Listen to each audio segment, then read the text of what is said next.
Potential shakeup in the Republican presidential race. A new Fox News poll shows Ted Cruz now statistically tied with Donald Trump. The billionaire businessman has 41% support compared with Cruz's 38%. Up or down, that's within the margin of error, as we like to say. Also, when it comes to how voters view the candidates, 58% view Democrat frontrunner Hillary Clinton unfavorably, compared with 49% who have a negative view of Bernie Sanders. And on the Republican side, 65% view Donald Trump unfavorably, 53% for Ted Cruz. John Kasich is the only candidate from either party who has a net positive rating. But that doesn't mean it's huge positively. That's a net positive rating, right? So does that mean that they don't really like anybody? Kind of right. I think you're right. I'll say that on the GOP side, I think Republicans, it's fair to say, are not happy with either choice. And well, there are three. Well, exactly. They're not happy with any. Republicans aren't happy with any of their choices this cycle. And I think the problem for Trump, I think, right now is he keeps saying, "I can be presidential. I can be presidential." And we saw a glimmer of it, a little bit of it at AIPAC, but it never happens. And so I think maybe we're reaching that point. Maybe what these numbers of Cruz creeping up, and even Kasich in some cases, is the point that Republicans, even those who are a little on the fence with Trump, are finally realizing this guy will never act presidential. All right, so I have a question for you, Jesse. If they pretty much don't like anybody, because that's kind of what we can read into that, and you can read deeper into that polling and find some of that information, is everybody kind of holding their collective breath for a contested convention, hoping that somebody will parachute in? And who would that be? And really, can you do that? You'll blow up the party or no? It's going to be me. They're going to write me in, and I'm going to save the day. The unity candidate, AT, is going to be my VP. No, so will all I would vote for that ticket. That's right, the whole country. I think Trump needs to clinch this because they're going to try to steal it at the convention if he doesn't. And I actually heard that lobbyists are booking extra nights in Cleveland for the convention because they know this thing's going to go down to the wire.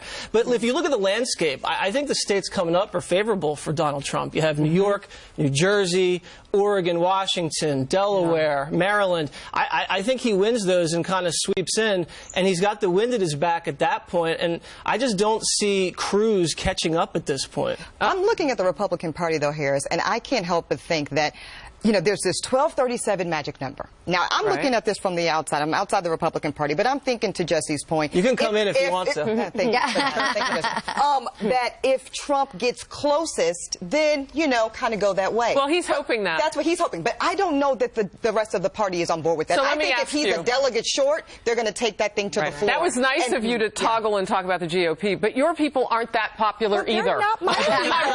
Look at that polling. My people are very popular here, so we're the independents. And we actually will you know, kind of decide this thing. But for the Dems, we'll speak for them, very dissatisfied as well. Rachel, that is not an issue that is exclusive to the Republican Party. And it goes back to me. I think the Democratic Party is resentful towards Debbie Wasserman Schultz and the DNC for, from day one, not giving them any real choice. At least at the beginning, we have to remember, the GOP had 17 candidates. They pretty much had Hillary Clinton and a possible. And it's not been very fair. So you mentioned independents, and there's talk of a third party, the pledge, originally Donald Trump and the GOP talked about doing. Are we now, is it palatable, a third party maybe going forward? Maybe not this time, but 4 years. No, I don't think so. I do think the state of affairs is pretty grim. It's slim pickings, America, when you look at the candidates. I mean, but you have on the right, you have candidates, which we'll get into later, fighting over the hotness of their wives. You have the actual president of the United States doing the tango. You have Hillary Clinton on the verge of being sent to prison. You have Bernie Sanders, a socialist. The race on the left, Harris, it's a fake race. I mean, it's all kabuki theater. She's got this locked up, so it's like a fake primary. Yes.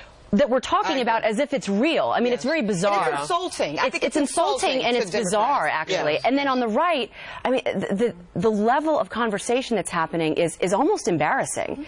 And today I just said, I don't know if there's any good options for us. I think it's a pretty scary place for the country. And it's interesting because if you look at, and I know what you're talking about with the wife tweets and everything else, but when you look at some of where that conversation started, it was with Mitt Romney, because didn't he come in with an opening salvo about someone's wife? And so if that were going to be the person to parachute in, are they all in this basket together? I don't think there's any big love for Mitt Romney to be this. But he was there too. He did, and he not only went after he went after her nationality, which I take deep offense to, and that super PAC also said, you know, this would be our first foreign-born First Lady, which offends me. My mother is foreign-born. You will never meet a more patriotic American than my mother. So there was a lot of stuff thrown there. That said, it is getting ugly, and you're right, Andrea, it is depressing, and if you talk to anybody in the party on either side, they're all sad that this is what we're left with. One of the favorite things that you do, I love in Watters World, is you go out and you talk to people. And I have many things I love about what you do.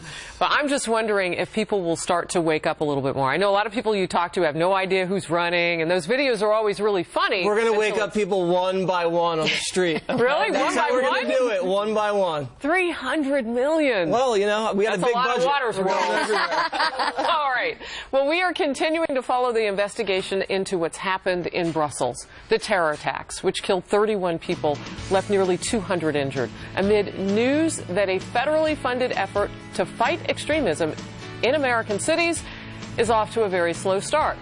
What is the delay about, and whether that could lead to a Belgium-style attack, a Paris-style attack in the United States? Don't let dust and allergies get between you and life's beautiful moments. With Flonase Allergy Relief, they won't. When we breathe in allergens, our bodies react by overproducing 6 key inflammatory substances that cause our symptoms. Most allergy pills only control one substance. Flonase controls 6. And 6 is greater than 1. Flonase outperforms the #1 non-drowsy allergy pill, so you can seize those moments wherever you find them. Flonase 6 is greater than 1 changes everything. At the Joseph A. Bank stock-up sale, buy one, get two free on all suits and sport coats. Plus, buy one, get one free on all dress shirts, ties, sport shirts, pants, and more. Only at Joseph A. Bank. So I woke up the other day, and the sprinklers on my lawn were peeing all over my rugs. I knew Puppy was going to be work, but the birthday cake I baked looked like I had used way too much self-tanner, and these were my wedding photos. So I went on Thumbtack. I answered